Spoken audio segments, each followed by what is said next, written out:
So just start by welcoming everybody to the CSU Digital Caucus. We will be discussing massive online open courses today. I'm Jill Leifstead, an Associate Professor of Education at CSU Channel Islands, and we're happy that you've joined us. The caucus is a conversation amongst the digital ambassadors at the California State University campuses.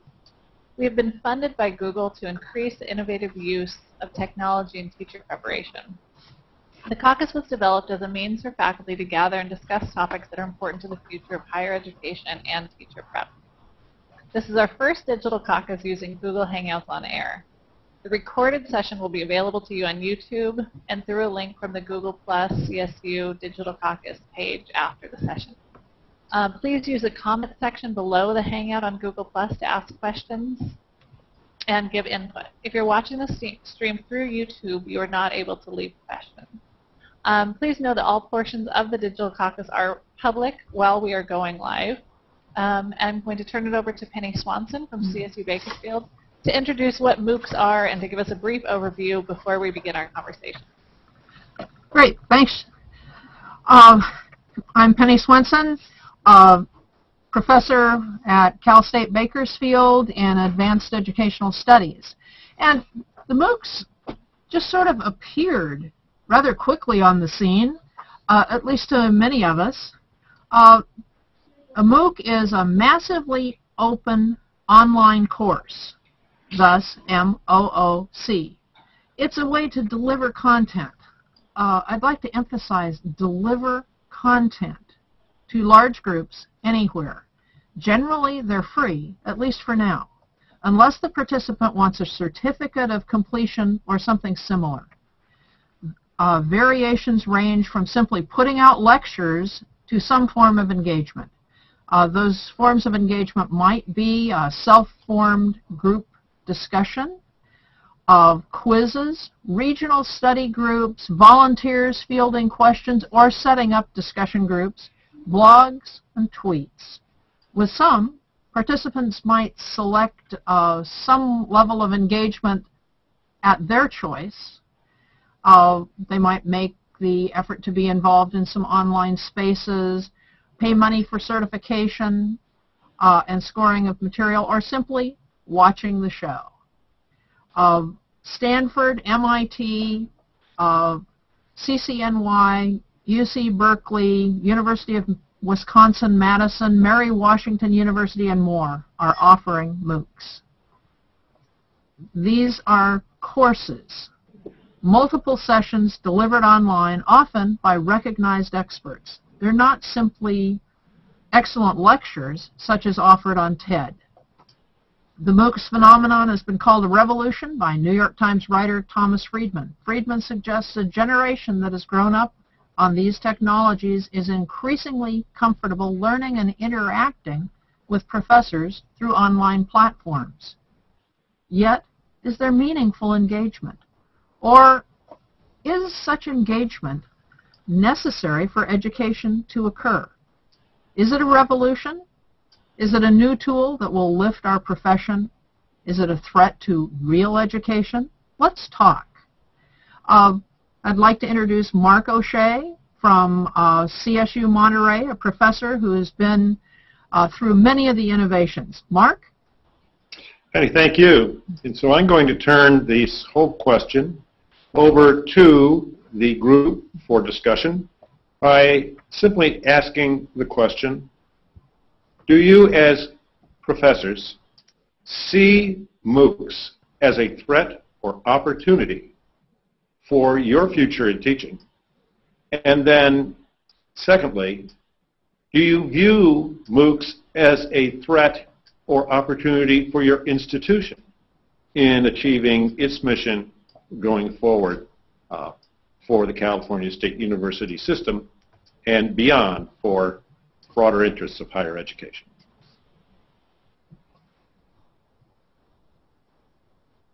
I'll go ahead and begin. I think that's quite a loaded question. There's a lot of ways to answer that for me. I think for myself as an instructor, I'm seeing this as an opportunity to look, see what other people are doing, have broader access to information, I see it as a way to bring other experts into the classroom. The institutional question is a little more difficult because I'm not sure how the institution is going to embrace this. Is it a matter of the institution saying, we are doing MOOCs, and so we're going to do these classes and we're going to offer them? Are we going to offer massive classes for a fee? Or are we going to try and do some other kind of innovation to attract students who would otherwise go to the MOOCs? Turn it over to the next person. Well, I would offer that they could be construed as the source of lecture material for many general education kinds of courses in the future. So a distinguished professor from Harvard or MIT might provide the lecture material for a general biology class. The implications for the tenured faculty at a regional campus or a state university like CSU could be one of insecurity. Why would we need to have many professors in the tenure track ranks hired throughout the United States if general education courses could be delivered of high quality by recognized names in the field? Some of you aren't old enough to have participated in watching the Continental Classroom. And Harvey White, a highly distinguished physicist, presented some wonderful material. But there was no interactivity. I remember getting up at 5:30 in the morning to watch that program. Great graphics for the time, great demonstrations. But there's an old Peggy Lee song that the refrain is that all there is? And even as a 17-year-old or a 16-year-old, I was frustrated with there wasn't anything else. I think this is kind of similar.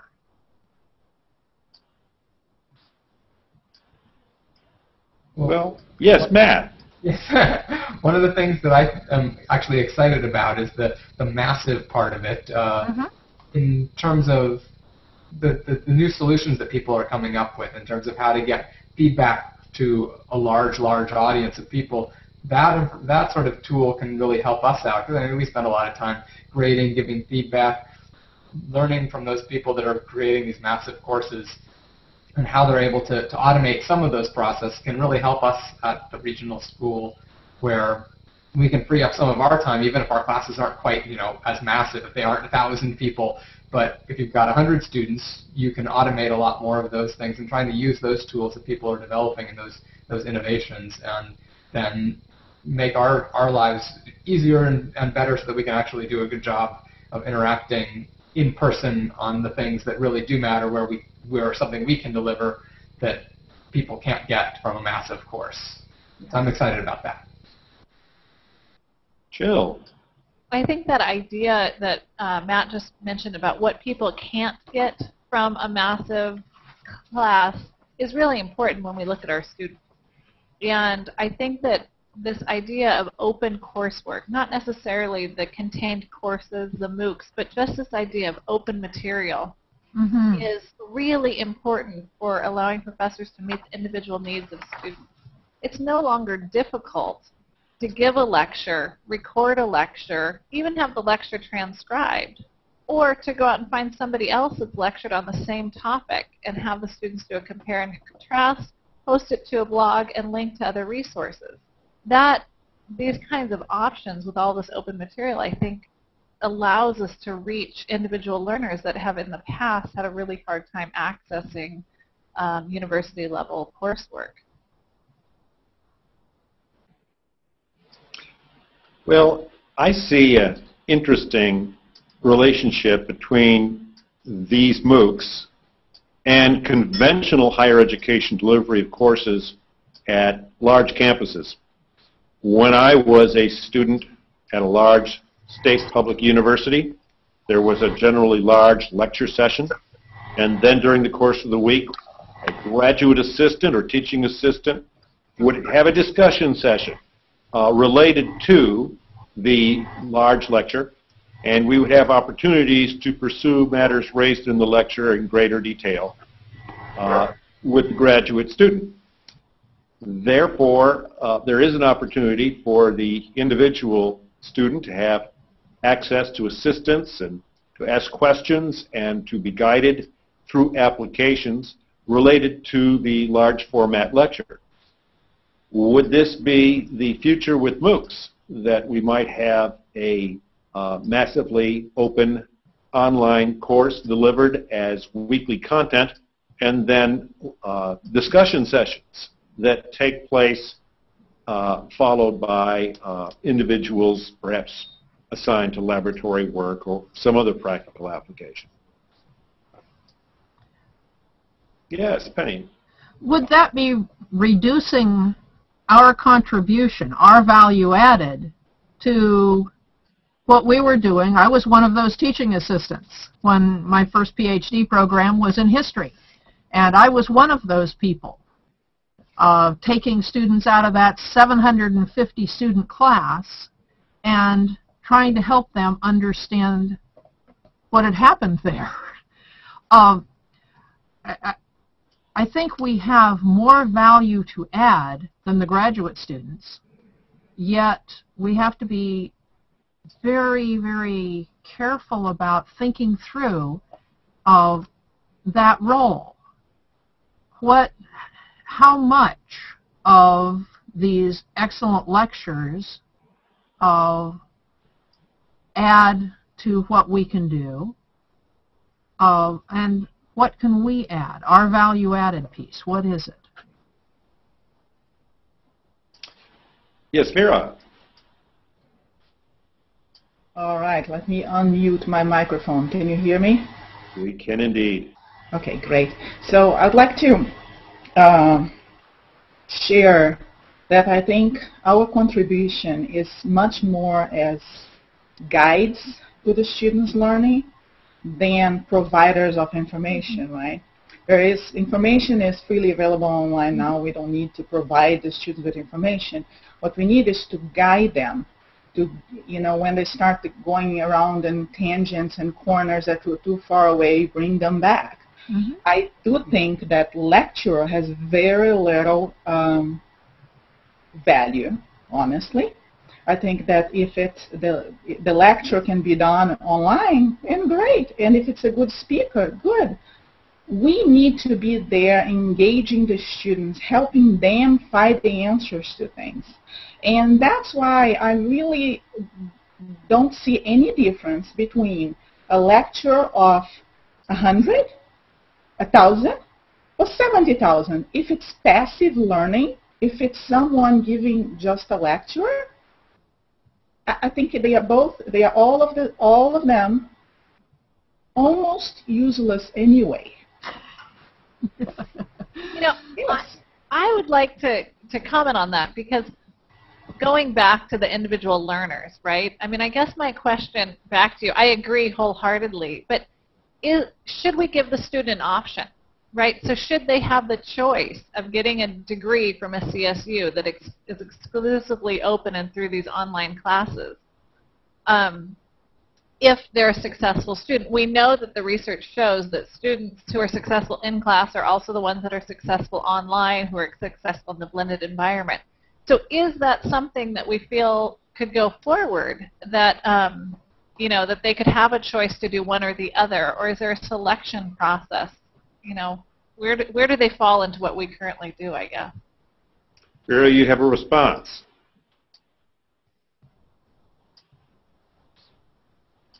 Oh, she's muted. Okay. You're muted. Now? Yes. Can you hear me now? Yes. Yes. Okay. So my thinking on that is that we should have the option. We should give the students the option. But what we really need to be talking about and measuring is we need to assess whether the learning is taking place in someone's lecture or in someone's online environment. I think we need to be assessing the learning. We need to be determining what are our learning outcomes, what do we want them to learn, and assess and see if they are, learning. I think this whole discussion without data to show if students are learning, not if students like it, not if they're having fun, but whether they are learning what we want them to learn, it's kind of empty, really. I think we need research, and we don't need to be afraid of good speakers and good lecturers, as I said before. I think what we need to, because we know students need to be engaging with the material, and we need to be mentoring that. That's what I think. My 2 cents. Yes, Matt. Well, again, I wanted to sort of, there's something I feel like is missing from our discussion, that we're talking about MOOCs as simply a lecture delivery process, and I think, Penny, in your original introduction, you talked about them as delivery processes, but there's also a lot of stuff that is about trying to come up with the peer discussion, the interactions, and those sorts of things. And so we kind of need to think about MOOCs are not just lectures recorded. There's all sorts of other things that they're doing along with them, and trying to promote collaboration and trying to look at what one of those things really works. I kind of want to bring us back to not just bashing lectures, but really thinking about this whole package of a MOOC. Penny?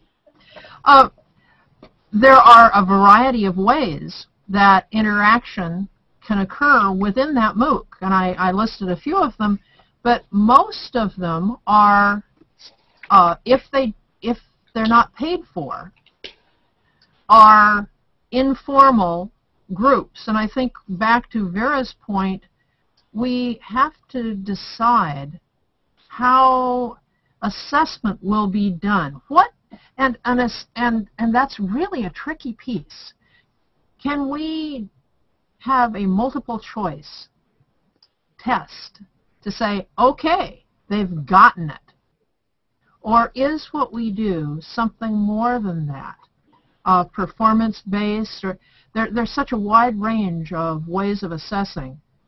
And even more elemental is, what is education versus what is training? Risa, you have something. Right.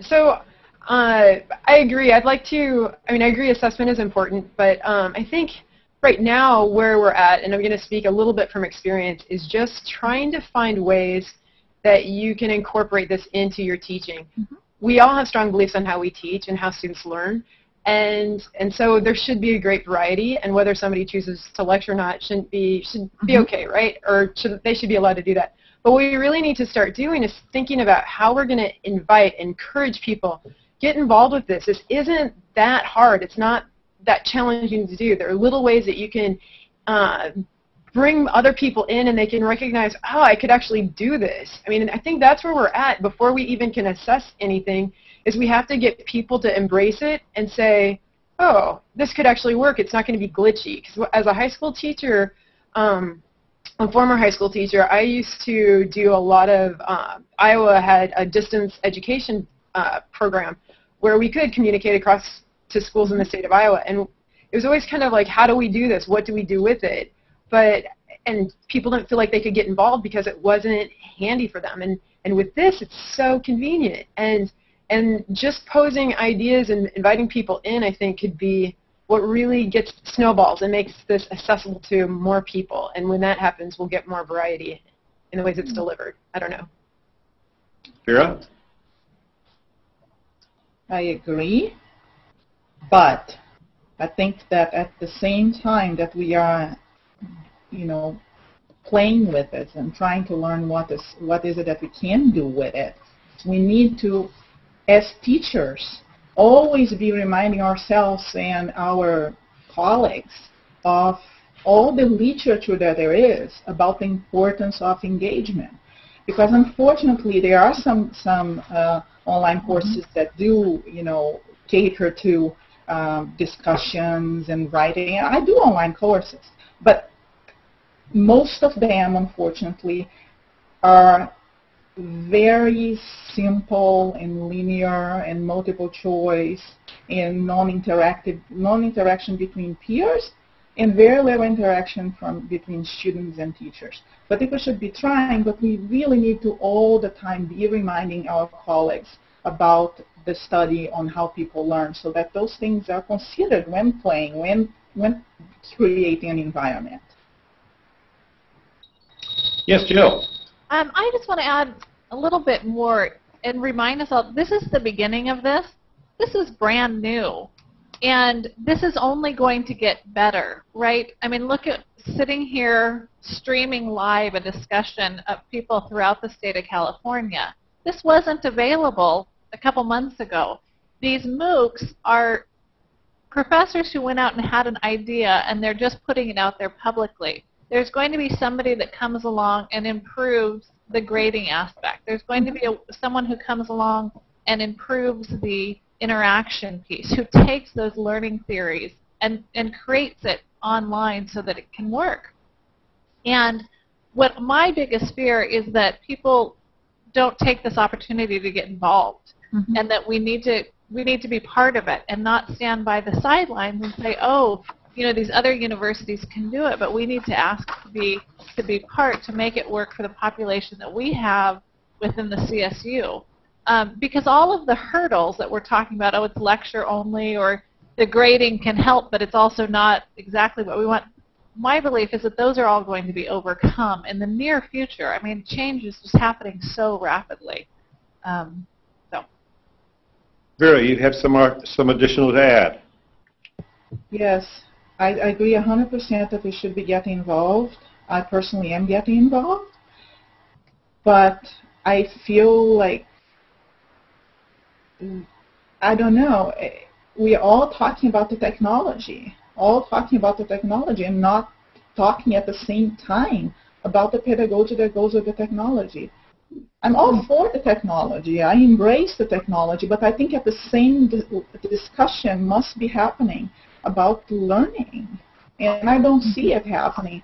You know, it's true that I didn't read all the articles that were posted on the Caucus page, but I did read a few, and there was no discussion, at least on the ones that I read, about how do we assess if the students are learning. So let's embrace it, let's be part of it, but we need to be the advocates for, at the same time, measuring if the students are learning. And actually, the online environment makes it really easy to do that. We should be doing it at the same time. Penny? I think Vera had some really good things to say. We have a special population throughout this state of some students who have been traditionally underrepresented. And I think one of the powers of the MOOC is being able to go back and see something again. That's been one of the places where we've seen Sal Khan's material very well used in K-12.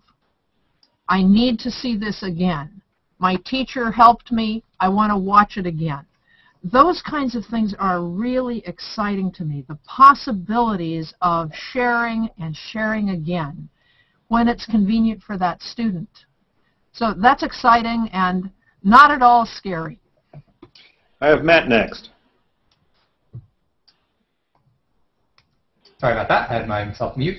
So one of the things that I look to is there's this nice meta study that the Department of Education, the U.S. Department of Education, has put out about what works in online education. It compares online to traditional to hybrid classes. And one of the things they find is hybrid classes tend to perform better, probably because of the interaction. But they also point to a couple other things that sort of that tie in with how people learn.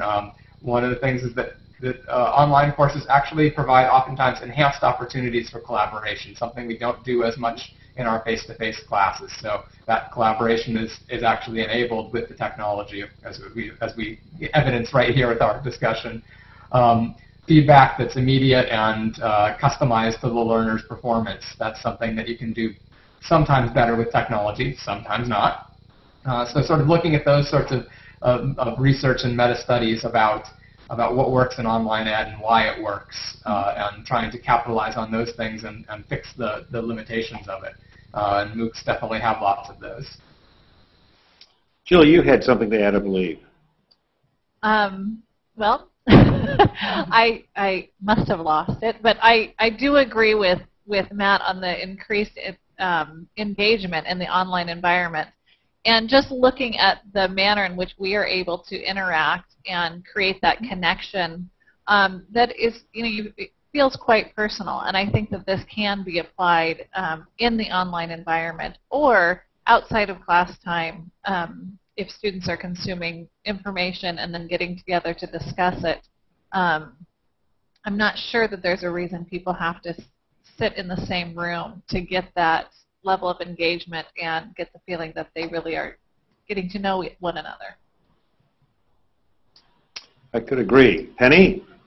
I think one of the things that has been a little bit overwhelming for us is hearing 2,500 students, 7,000 students, 22,000 students, when what we really seem to be talking about is how can we personalize while using this medium.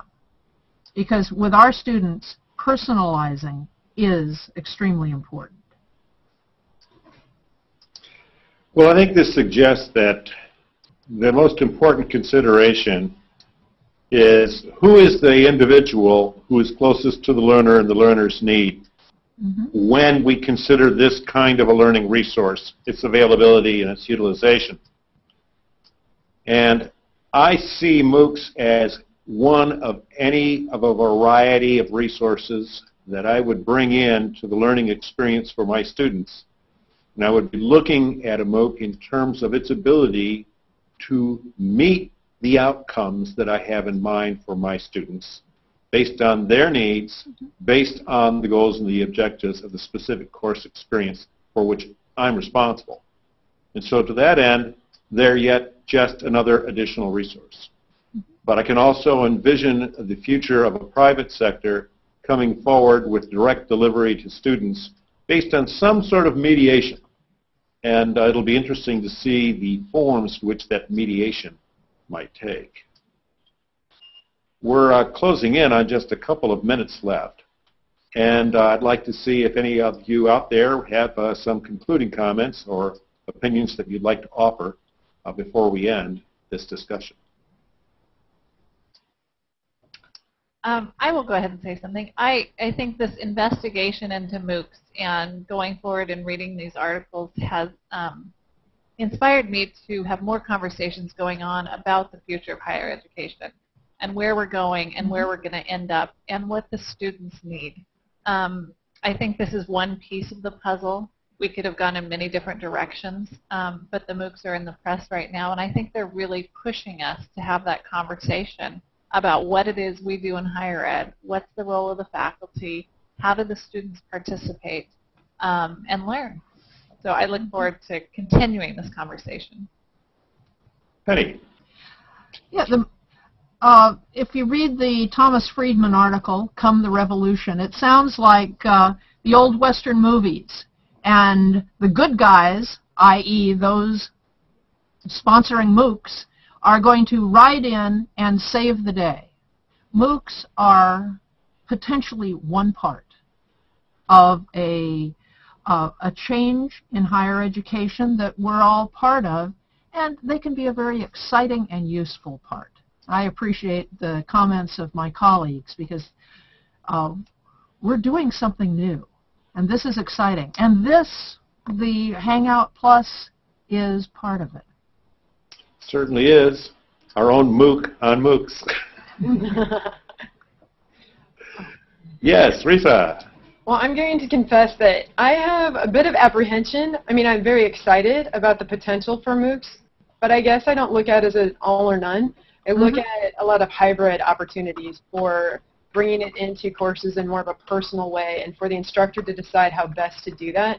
Because my fear is that there are probably a lot of us that would be intimidated by thinking that their teaching is maybe less valued than it once was. And I don't want that ever to feel like that's the case. So I guess I'm nervous as well, but I'm excited, and I hope others share my concerns.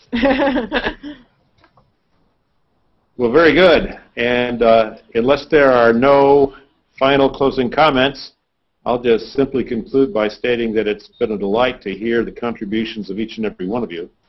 I really do see these MOOCs as having a future in higher education that will probably be substantial, in large part driven by a variety of practical considerations, not the least of which is containment of costs as higher education becomes more and more expensive and seen as less and less accessible, particularly to the kinds of students that we serve in the California State University system.